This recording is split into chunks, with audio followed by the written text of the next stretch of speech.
Salam Bapak Ibu sidang jemaat, selamat hari Minggu dan selamat beribadah kepada kita semua pada hari ini, Minggu 5 April 2020. Firman Tuhan yang akan kita renungkan bersama-sama melewati ibadah hari ini diambil dari Matius pasal 21 ayat yang pertama hingga ayat yang ke-11 dengan judul perikop Yesus dielu-elukan di Yerusalem. Sebelum kita bersama-sama merenungkan firman Tuhan, saya mengajak kepada kita semua untuk bersatu di dalam doa. Mari kita berdoa. Bapa di dalam sorga, Bapa kami dalam Tuhan Yesus Kristus, kami akan merenungkan bagian firman Tuhan yang akan diberitakan untuk kami hari ini. Urapi hamba-Mu yang akan memberitakan firman Tuhan, dan seluruh sidang jemaat yang mendengarkan firman Tuhan hari ini juga diberkati oleh Tuhan. Dalam nama Tuhan Yesus Kristus kami berdoa. Amin. Bapak Ibu sidang jemaat yang dikasihi oleh Tuhan kita Yesus Kristus, Yesus dielu-elukan di Yerusalem secara khusus adalah peristiwa di mana saat masuknya Yesus ke kota Yerusalem dengan dielu-elukan oleh banyak orang. Peristiwa ini terjadi menjelang kematian dan kebangkitannya, dan ini dicatat di dalam keempat Injil dan termasuk dalam Injil Matius yang menjadi bagian bacaan untuk kita hari ini. Oleh karena itu, melewati firman Tuhan hari ini juga mau memberikan makna dan pesan penting bagi kita selaku umat Kristiani. Yang pertama, melewati firman Tuhan hari ini ingin menyatakan pembuktian kebenaran Alkitab dengan fakta-fakta dan informasi berdasarkan ayat-ayat Alkitab.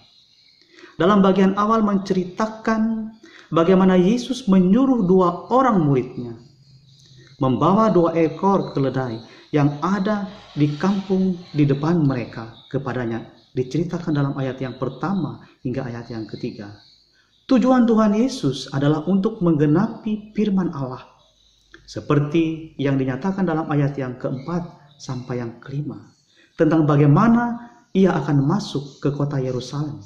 Dan itu juga jauh-jauh hari sudah dinubuatkan dan diberitakan dalam kitab Zakaria 9 ayat yang ke-9. Bapak Ibu sidang jemaat yang dikasihi di dalam Tuhan Yesus Kristus, 2 orang murid Yesus berbuat seperti yang ditugaskannya kepada mereka, dan 2 orang tersebut berhasil melakukan seperti yang diperintahkan oleh Yesus, diceritakan dalam ayat yang ke-6 hingga ayat yang ke-7. Dan sepanjang jalan yang dilaluinya menuju kota Yerusalem, Tuhan Yesus dimuliakan oleh banyak orang. Hal itu terjadi sebagai penggenapan firman Allah, sebagaimana yang dicatat dalam ayat yang ke-8 dan ke-9. Kedatangan Tuhan Yesus membuat seluruh kota Yerusalem gempar, heboh. Bahkan di dalamnya juga terkandung sebuah sukacita yang besar.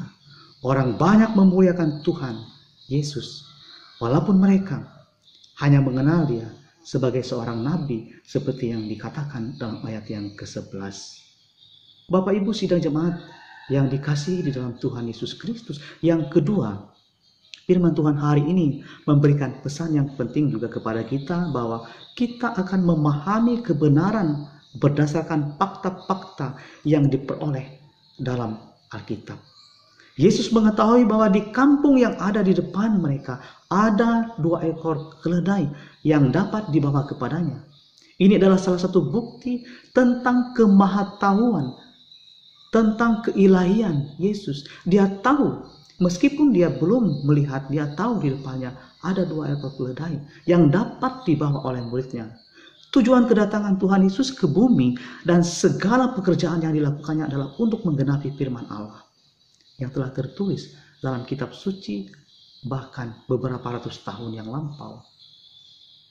Bapak Ibu sidang jemaat, selama lebih 3,5 tahun atau selama kurang lebih 3,5 tahun bersama Tuhan Yesus, 2 orang murid yang disuruh Tuhan tersebut telah belajar untuk taat kepada firman Tuhan.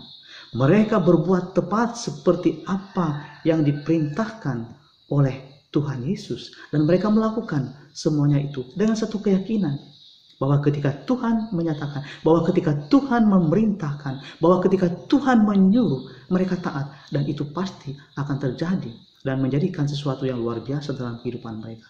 Orang banyak akhirnya memuliakan Tuhan Yesus. Dan penduduk Yerusalem menjadi gempar oleh kedatangannya yang dengan penuh sukacita, yang disambut dengan gegap gempita, yang menandai bahwa dia adalah sungguh-sungguh Tuhan, dia adalah juru selamat. Walaupun di kalangan mereka hanya mengenalnya sebagai seorang nabi seperti yang dikatakan dalam ayat yang ke-11 tadi. Bapak Ibu sidang jemaat yang dikasihi oleh Tuhan kita Yesus Kristus, yang ketiga firman Tuhan hari ini ingin mengajar dan mengingatkan kita bahwa menerapkan kebenaran firman Tuhan dalam praktek hidup sehari-hari merupakan sebuah pembuktian akan keberimanan kita. Kita tahu akan isi firman Tuhan, kita mengerti akan ajaran yang sudah disampaikan oleh Tuhan, kita tahu apa yang sudah dinubuatkan oleh Tuhan, kita mengerti. Dan di saat itulah yang menjadi penting dan utama dalam hidup kita adalah bagaimana kita membuktikan ketaatan dan keberimanan kita itu dalam tindakan nyata kita sehari-hari. Oleh karena itu beberapa hal penting yang dapat kita lakukan dalam kehidupan kita sehari-hari. Yang pertama, Bapak Ibu, hiduplah dengan jujur, lurus di hadapan Tuhan.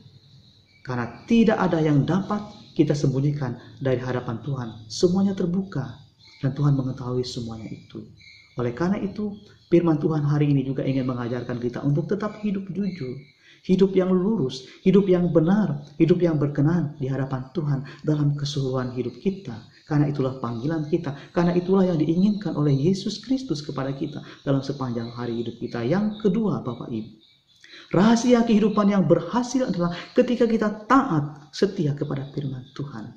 Ketika kita sungguh-sungguh melakukan apa yang Tuhan kehendaki dalam hidup kita. Dan yang ketiga, Bapak Ibu, bersyukurlah jika kita bisa mengenal Tuhan Yesus dan menerimanya sebagai Tuhan dan Juru Selamat di sepanjang hidup kita. Kita percaya melewati minggu sengsara ini, kita diingatkan kembali bagaimana kasih Allah, bagaimana pengorbanan, bagaimana kemuliaan, bagaimana Dia menyatakan dirinya, bagaimana Dia menunjukkan, bagaimana Dia membuktikan bahwa Dia adalah Allah dan Tuhan. Dan ketika kita bersyukur, percaya akan anugerah Allah itu, maka kita sungguh-sungguh akan merasakan sebuah sukacita. Sekalipun di dalam hidup kita ada banyak tantangan, ada banyak pergumulan yang kita hadapi, tapi bersama dengan Tuhan Yesus kita akan mampu dan kita akan merasakan kasih karunia yang besar. Yang keempat, firman Tuhan hari ini ingin mengajarkan kepada kita, sampai hari-hari ini wabah coronavirus COVID-19 masih tetap menghantui dalam seluruh kehidupan kita. Dan kita bersyukur Bapak Ibu sidang jemaat, di dalam situasi ini Tuhan tetap menyertai dan menguatkan kita. Kita dengan penuh hikmat dapat mentaati anjuran pemerintah untuk menjaga jarak, untuk mengurangi kegiatan kita di luar rumah, untuk tetap berada di rumah. Tetapi walaupun kita tetap berada di rumah, kita terus berdoa, kita terus beribadah kepada Tuhan, kita terus mensyukuri akan anugerah Tuhan, kita terus meyakini bahwa peristiwa ini harus kita renungkan dalam hidup kita, tentu akan memberikan sebuah semangat baru kepada kita pada saatnya nanti. Kita yakin minggu sengsara ini juga akan menghantarkan kita pada sukacita yang besar, akan menghantarkan kita kepada kasih Kristus, bahwa Dia akan terus datang dalam seluruh hidup kita, dan kita akan menyambut kehadirannya dalam hati dan kehidupan kita dengan penuh sukacita. Kedatangan Kristus, kehadiran Kristus dalam seluruh hidup kita, dalam seluruh apa yang kita alami akan memberikan semangat, akan memberikan motivasi kepada kita untuk berpengharapan, untuk berkeyakinan bahwa kemenangan dan kebangkitan Kristus yang akan kita rayakan pada saatnya sungguh-sungguh menjadi sukacita yang besar, bahwa Dia akan menunjukkan anugerah, keselamatan, kehidupan kekal bagi setiap orang percaya. Dan kiranya melewati firman Tuhan kepada kita hari ini, sidang jemaat sekalian, akan memberi kekuatan kepada kita, akan memberi semangat kepada kita, akan meyakinkan kita akan janji dan berkat Allah yang luar biasa di sepanjang hidup kita. Tuhan Yesus memberkati kita sekalian. Salam.